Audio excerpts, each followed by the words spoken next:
सोचें, ज़मीन में अनगिनत मादनियात और पत्थर मौजूद हैं। इनमें से ज़्यादातर बिल्कुल आम से हैं, लेकिन एक पत्थर, एक धात ऐसी भी है जिसने इंसानी तारीख का रुख ही बदल कर रख दिया। उसका नाम है यूरेनियम। तो आइए आज इस आम से नज़र आने वाले पत्थर के एक खौफनाक एटम बम में तब्दील होने के पेचीदा और सच कहूं तो दहशतनाक सफ़र को समझते हैं। सवाल ये पैदा होता है कि आखिर ये कैसे मुमकिन है? एक मामूली सा पत्थर जो जमीन की गहराइयों से निकाला जाता है, वो दुनिया की सबसे खतरनाक और तबाहकुन धात में बदल जाता है। ये एक ऐसा सफर है जिसने साइंस को भी चकरा दिया और दुनिया के ताकतवर तरीन ममालिक को खौफ में मुब्तला कर दिया। इस पूरे अमल को हम मरहलावार समझेंगे। सबसे पहले देखेंगे कि ये चट्टान से येलो केक नामी पाउडर कैसे बनता है। फिर आइसोटोप की वो गुत्थी सुलझाएंगे जो इस सब की बुनियाद है। इसके बाद सेंट्रीफ्यूज के पेचीदा निज़ाम को जानेंगे और ये देखेंगे कि कैसे इसे हथियार का दर्जा मिलता है।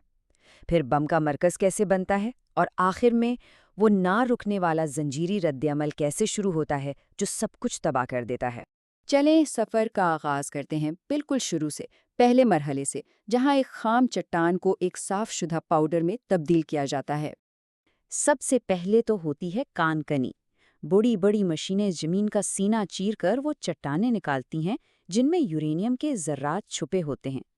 इन चट्टानों में यूरेनियम की मिकदार बहुत ही कम होती है, इसलिए इन्हें फैक्ट्रियों में ले जाकर बिल्कुल बारीक पाउडर में पीसा जाता है। फिर इस पाउडर को मुख्तलिफ तेज़ाबों से धोया जाता है ताकि फालतू मिट्टी और पत्थर अलग हो जाएं और जो काम की चीज़ है यानी यूरेनियम वो बाकी रह जाए। इस सारे अमल के बाद एक पीले रंग का पाउडर हासिल होता है। इसे येलो केक कहते हैं। ये यूरेनियम की पहली साफ शक्ल है और सच पूछें तो यहीं से इसके खतरनाक सफ़र का असल आगाज़ होता है। चले अब आते हैं इस सफ़र के सबसे अहम और सबसे मुश्किल साइंसी चैलेंज की तरफ। यहाँ एक ऐसी बात समझना ज़रूरी है जिसके बगैर इस पूरे अमल को समझना नामुमकिन है। देखिए, कुदरती यूरेनियम के अंदर बुनियादी तौर पर दो तरह के एटम होते हैं जिन्हें साइंस की ज़ुबान में आइसोटॉप्स कहते हैं। आसान लफ्ज़ों में समझें तो ये जुड़वां भाइयों की तरह हैं, जिनकी शक्ल तो एक जैसी है लेकिन वज़न में थोड़ा सा फ़र्क है। इनमें से एक है यूरेनियम 238। ये बहुत ज़्यादा मिकदार में मिलता है, लेकिन ये मुस्तहकम है, यानी बम बनाने के लिए बिल्कुल बेकार है, और ये वज़न में थोड़ा सा भारी होता है।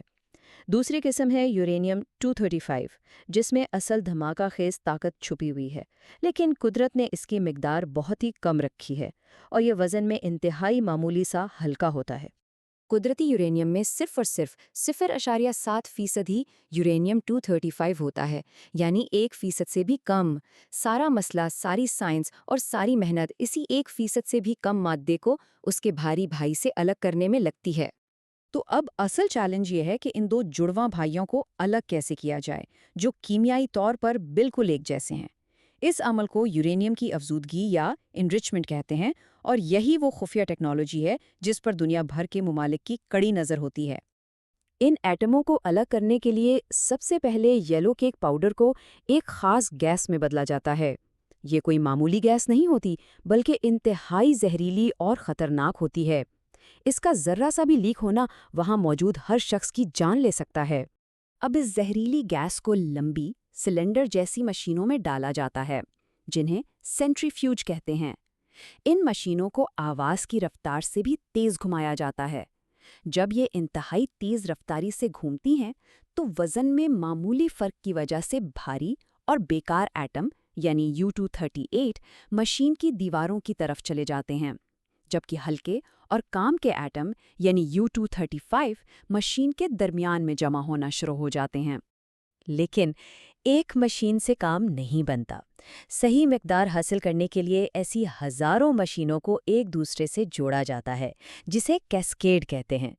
गैस एक मशीन से निकलकर दूसरी में जाती है, फिर तीसरी में, और इसी तरह हज़ारों मशीनों से गुजरती है। हर मशीन काम के एटमों की मिकदार को थोड़ा थोड़ा करके बढ़ाती जाती है। इस पूरे अमल के लिए बेपनाह बिजली और इंतहाई माहिर साइंटिस्टों की ज़रूरत होती है।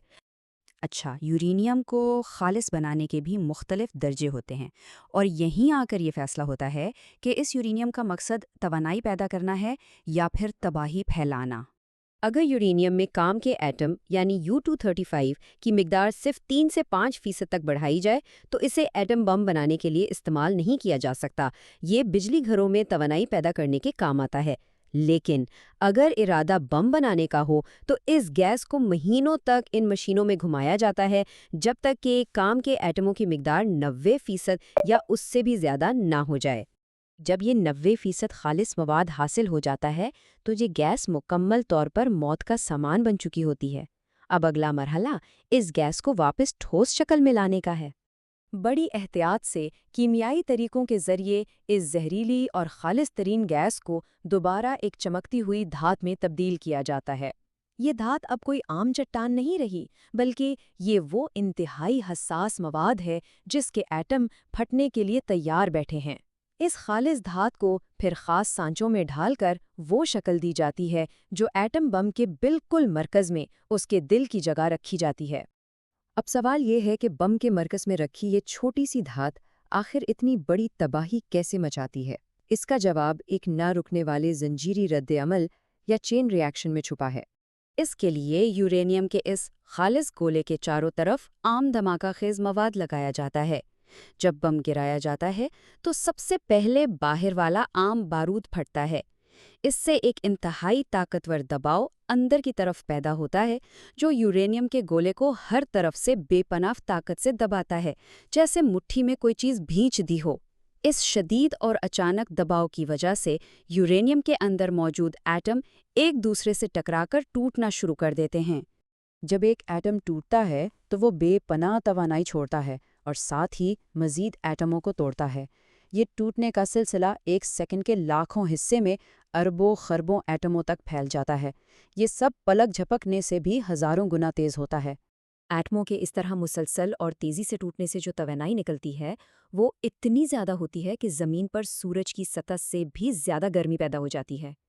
ایک ہی لمحے میں اندھا کر دینے والی روشنی، کان پھاڑ دینے والا دھماکہ اور ہر چیز کو جلا کر راکھ کر دینے والی آگ کی آندھی پیدا ہوتی ہے جو اپنے ارد گرد کئی کلومیٹر تک مضبوط ترین عمارتوں کو بھی لمحوں میں تباہ کر دیتی ہے۔